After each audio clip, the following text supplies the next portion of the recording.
بسم اللہ الرحمن الرحیم۔ السلام علیکم۔ جانتے ہو ہم کبھی کبھی اتنا ٹوٹ جاتے ہیں اور اتنا مایوس ہو جاتے ہیں اور صرف ہماری آنکھوں میں آنسوں کے سوا کچھ نہیں ہوتا اور ہم بس اللہ سے شکوے شکایتیں کرتے رہتے ہیں کہ اللہ نے میری دعا قبول ہی نہیں کی، یا یہ کہ اللہ تعالیٰ سب کو تو سب کچھ دے رہا ہے لیکن اللہ مجھے کیوں نہیں دے رہا، اللہ میری دعا کیوں نہیں سن رہا، کیا میں اتنا گنہگار ہوں۔ روتے ہوئے جب ہم یہ کہتے ہیں کب تک صبر کرنا پڑے گا، تو قرآن پاک میں جواب ملتا ہے کہ تم کیا جانو، شاید وعدے کا وقت قریب ہو۔ پھر جب ہم کہتے ہیں کہ لیکن لگتا ہے تو مجھے بھول گیا ہے یا اللہ، تو پھر قرآن پاک میں جواب ملتا ہے تم مجھے یاد کرو، میں تمہیں یاد کرتا رہوں گا۔ اللہ فرماتا ہے اور اے نبی، میرے بندے اگر تم سے میرے متعلق پوچھیں تو انہیں بتا دو کہ میں ان سے قریب ہوں، پکارنے والا جب مجھے پکارتا ہے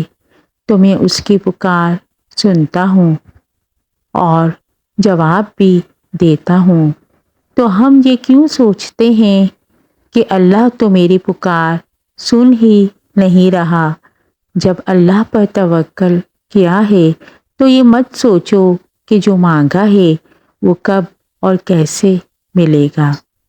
بلکہ انتظار کرو کہ جو مانگا ہے وہ تو ہر حال میں ملے گا۔ کب اور کیسے، اب یہ تو اس کا فیصلہ وسیلہ بنانے والے پر چھوڑو، ورنہ جب تم ناممکن حالات کے باوجود دعا مانگنا نہیں چھوڑتے تو پھر اللہ تمہیں معجزوں کا راستہ دکھاتا ہے، چاہے ساری دنیا مل کر تمہیں مایوسی کی طرف دھکیل دے، لیکن اگر تمہارا اللہ پر کامل یقین ہے تو اللہ تمہارے لیے غیب سے وسیلے بناتا ہے۔ اور جانتے ہو جب انسان بے حد تکلیف میں ہوتا ہے تو اور مسکرا کر یہ کہتا ہے کہ میں نے اپنا معاملہ اللہ کے سپرد کر دیا ہے، تو یقین مانو فرش سے لے کر عرش تک ہر چیز لرز جاتی ہے،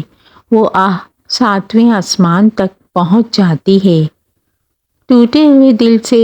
نکلی ہوئی دعا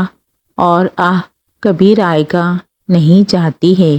اور جب معاملہ اللہ کے سپرد کر دیا جاتا ہے تو ظالم کبھی بھی بچ نہیں پاتا، وہ بڑا رحمان اور رحیم ہے۔ اور جب تم نے کبھی یہ نہیں سنا، وہ بڑا ذوالجلال ہے۔ اور تم نے اور ایک بات بتاؤں، اگر تم تھوڑی سی آزمائش سے ڈر کر اپنا یقین ہار بیٹھ جاؤ گے تو تمہاری دعائیں کیسے قبول ہوں گی۔ قبولیت کا ایک اصول ہے، صبر رکھو، دعا کرو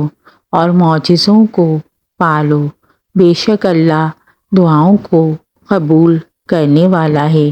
اس نئی امید کے ساتھ اگر آپ کو میری بات سمجھ آئے تو اس پر ضرور عمل کریے گا اور کمنٹ سیکشن میں ضرور بتائیے گا، دعاؤں میں یاد رکھیے گا۔ جزاک